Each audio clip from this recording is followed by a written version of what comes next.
Next okay, ಯಾವ ಭಾಷೆ ಇದು?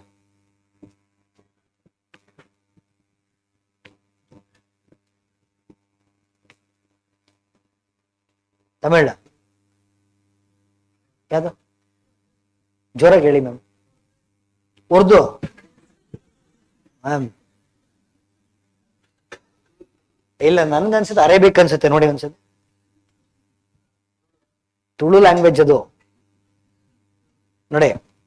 So please listen. ಸೊ ಇತ್ತೀಚೆಗೆ ಕರ್ನಾಟಕ ಸರ್ಕಾರ ಒಂದು ಹಿಸ್ಟಾರಿಕಲ್ ಡಿಸಿಷನ್ ತಗೊಳುತ್ತೆ.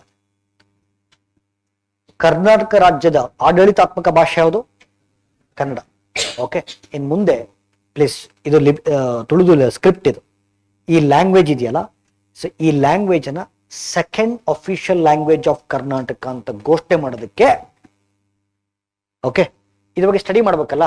ಓಕೆ, ಇದು ಮಾಡ್ಬೇಕಾ ಬೇಡವಾ, ಸೆಕೆಂಡ್ ಅಫಿಷಿಯಲ್ ಲ್ಯಾಂಗ್ವೇಜ್ ಮಾಡ್ಬೇಕಾ ಬೇಡವಾ ಅಂತೇಳಿ ರಾಜ್ಯ ಸರ್ಕಾರ ಒಂದು ಸಮಿತಿ ರಚನೆ ಮಾಡಿತ್ತು. ಓಕೆ, ಸೊ ಈ ಸಮಿತಿಯ ಅಧ್ಯಕ್ಷತೆಯನ್ನು ವಹಿಸಿದ್ದು KM ಗಾಯತ್ರಿ ಅವರು, ಕನ್ನಡ ಮತ್ತು ಸಂಸ್ಕೃತಿ ಇಲಾಖೆಯ ನಿರ್ದೇಶಕ, director of Kannada and culture department, Karnataka. ನೋಡಿ, ಕನ್ನಡ ಮತ್ತು ಸಂಸ್ಕೃತಿ ಇಲಾಖೆಯ ನಿರ್ದೇಶಕರು ಡಾಕ್ಟರ್ KM ಗಾಯತ್ರಿ ಅವರ ನೇತೃತ್ವದಲ್ಲಿ ಒಂದು ಸಮಿತಿ ರಚನೆ ಮಾಡಲಾಗಿತ್ತು. ಅವರು ಇತ್ತೀಚೆಗೆ ಎಲ್ಲ ಅಧ್ಯಯನ ಮಾಡಿ ಫೈನಲ್ ರಿಪೋರ್ಟ್ ಅನ್ನ ಡಿಪಾರ್ಟ್ಮೆಂಟ್ ಆಫ್ ಕನ್ನಡ ಅಂಡ್ ಕಲ್ಚರ್ಗೆ ಸಬ್ಮಿಟ್ ಮಾಡಿದ್ದಾರೆ.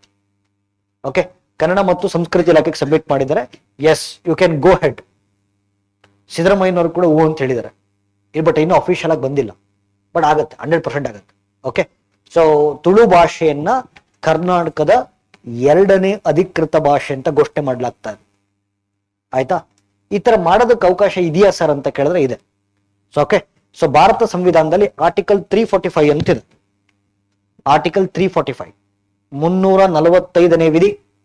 Okay, so 345 article.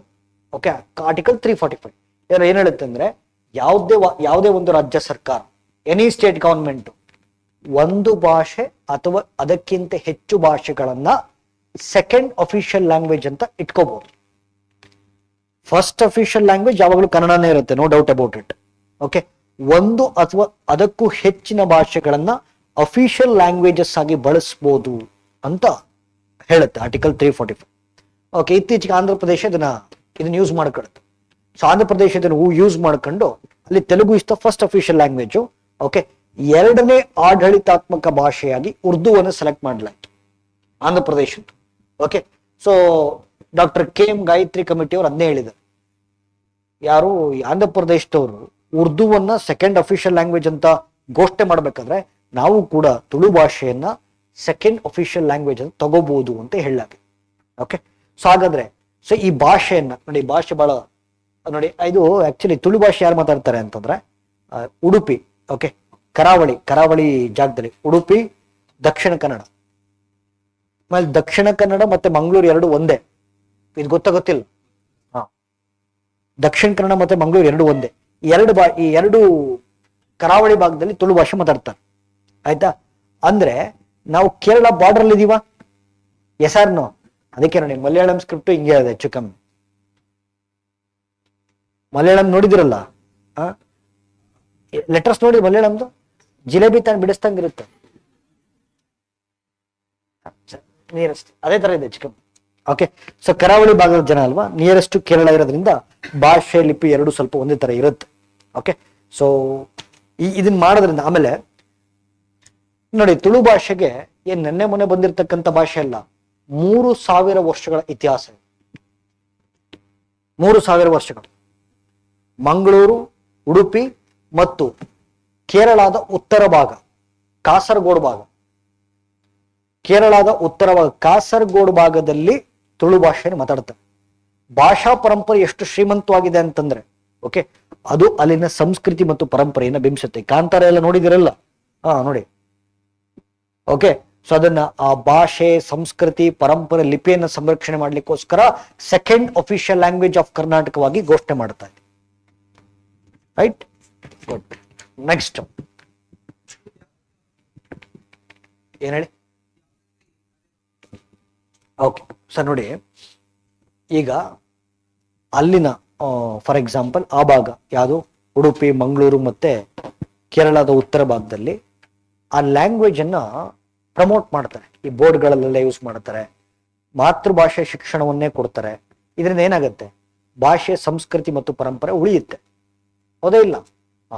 ಅದೇ ಅಫಿಷಿಯಲ್ ಲ್ಯಾಂಗ್ವೇಜ್. ಈಗ ಅಲ್ಲಿ ಕನ್ನಡ ಯೂಸ್ ಮಾಡಲ್ಲ, ಇನ್ ಮುಂದೆ ಮಾಡ್ತಾರೆ, ಎರಡೂ ಹಾಕ್ತಾರೆ, ಕನ್ನಡ ಬೋರ್ಡು ಹಾಕ್ತಾರೆ, ತುಳು ಭಾಷೆನೂ ಹಾಕ್ತಾರೆ. ಹ್ಮ್ ಹ್ಮ್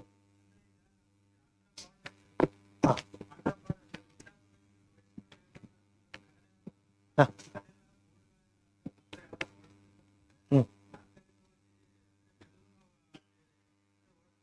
ಹ್ಮ್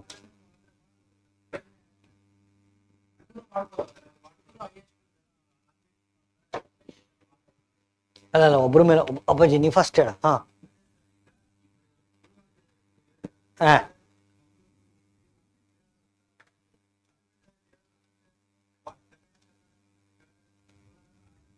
ಹ್ಮ್ ತೆಲುಗುನೇ ಮಾತಾಡ್ತಾರೆ. ಓಕೆ.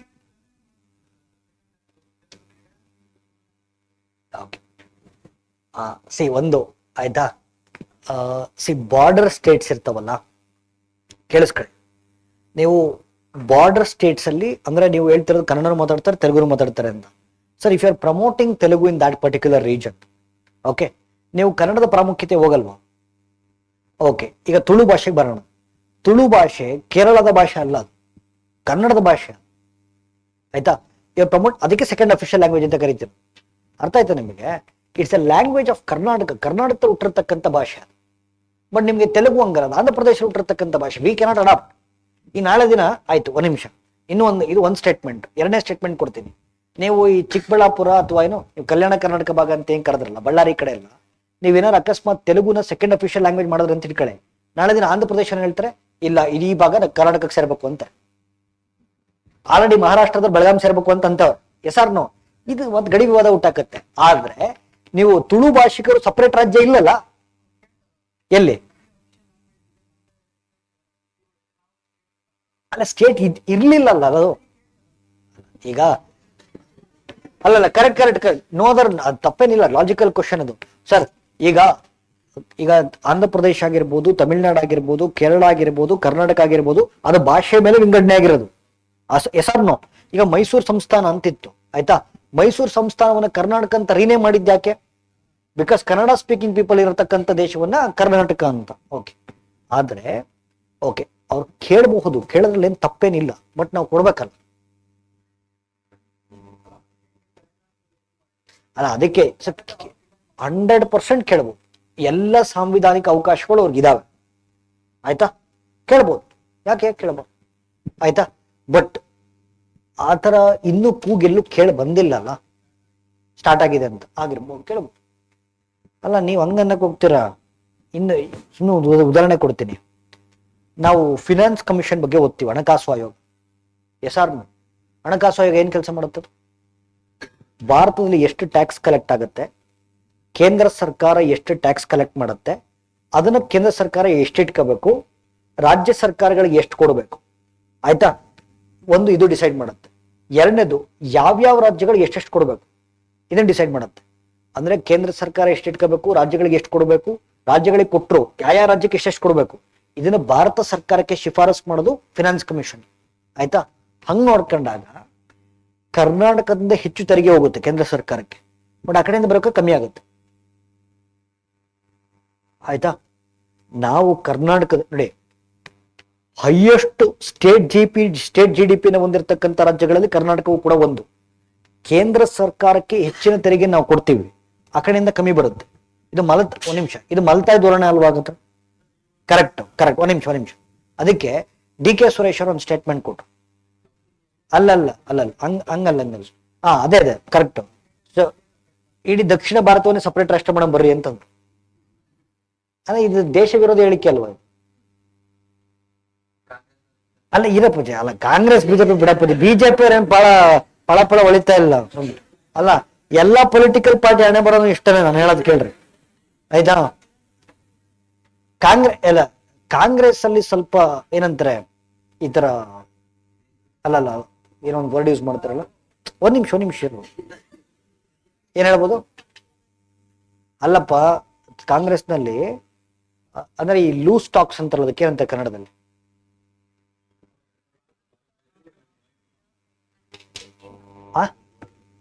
ಆಯ್ತು, ಏನೋ ಒಂದು ಆಯ್ತು. ಕಾಂಗ್ರೆಸ್ ಅಲ್ಲಿ ಸ್ವಲ್ಪ ಈ ತರ ಲೂಸ್ ಟಾಕ್ಸ್ ಜಾಸ್ತಿ ಇರ್ಬೋದು ಅಕಾರ್ಡಿಂಗ್ ಟು ಯು, ಹಂಗಂತ ಬಿಜೆಪಿ ಇಲ್ಲ ಅಂತಲ್ಲ. ಎಲ್ಲರಿಗೂ ಎಲ್ಲಾ ಪೊಲಿಟಿಕಲ್ ಪಾರ್ಟೀಸ್ ಅಲ್ಲಿ ಇದಾವೆ. ಸ್ವಲ್ಪ ಕಾಂಗ್ರೆಸ್ ಅಲ್ಲಿ ಜಾಸ್ತಿ ಇರ್ಬೋದು ಬಿಕಾಸ್ ಆಫ್ ಪ್ರದೀಪ್ ಈಶ್ವರ್. ಏನ್ ಮಾಡಕ್ಕಾಗುತ್ತೆ ಅದಕ್ಕೆ? ಅಪ್ಪಾಜಿ ಯೂಟ್ಯೂಬ್ ಲೈವ್ ಹೋಗ್ತಿದೆ, ನಾನು ಇನ್ನು ಹೊರಗಡೆ ಓಡಾಡ್ಬೇಕು ಸ್ವಲ್ಪ, ಆಯ್ತಾ? ಹಂಗೆ ಅವ್ರು ಹೇಳ್ದಂಗೆ ಏನು ಮಾಡಕ್ಕಾಗಲ್ಲ, ಕೇಳ್ಬೋದು. ಓಕೆ, ಹಾಗಾದ್ರೆ ನಾಳೆ ದಿನ ಮಂಗಳೂರು ಉಡುಪಿ ಜಿಲ್ಲೆಯ ಜನ ಸಪರೇಟ್ ರಾಜ್ಯ ಕೇಳಿದ್ರೆ ಅದು ರಾಜ್ಯ ವಿರೋಧಿ ಹೇಳಿಕೆ ಅಲ್ವಾ? ಹೇಳಿಕೆನೆ, ಆಯ್ತಾ? ಬಟ್ ದೇಶ ವಿರೋಧಿ ಹೇಳಿಕೆಗೆ ಸಂವಿಧಾನ ಅವಕಾಶ ಕೊಡಲ್ಲ, ಆಯ್ತಾ? ಬಟ್ ನೀವು ಸಪರೇಟ್ ರಾಜ್ಯ ಕೇಳಬೇಕು ಅನ್ನೋದ್ರಲ್ಲಿ ಸಂವಿಧಾನ ಅವಕಾಶ ಕೊಡುತ್ತಲ್ಲ. ಹಂಗಾಗಿ ತಾನೇ ತೆಲಂಗಾಣ ಬಂದಿದ್ದು. S or no? ಓಕೆ, ಹೇಳಪ್ಪ ಜನ ಹೇಳ್ತು ಇದೇ ಕಣ, ಅದಕ್ಕೆ ಹಾಕಿರೋದು ಲಿಪಿನೇ ಏನ, ಮತ್ತೆ ಅದೇನದು ಜಿಲೇಬಿ ಬಿಡ್ಸೋರು ಅನ್ಕಂಡ ಲಿಪಿ ಅದು. Okay okay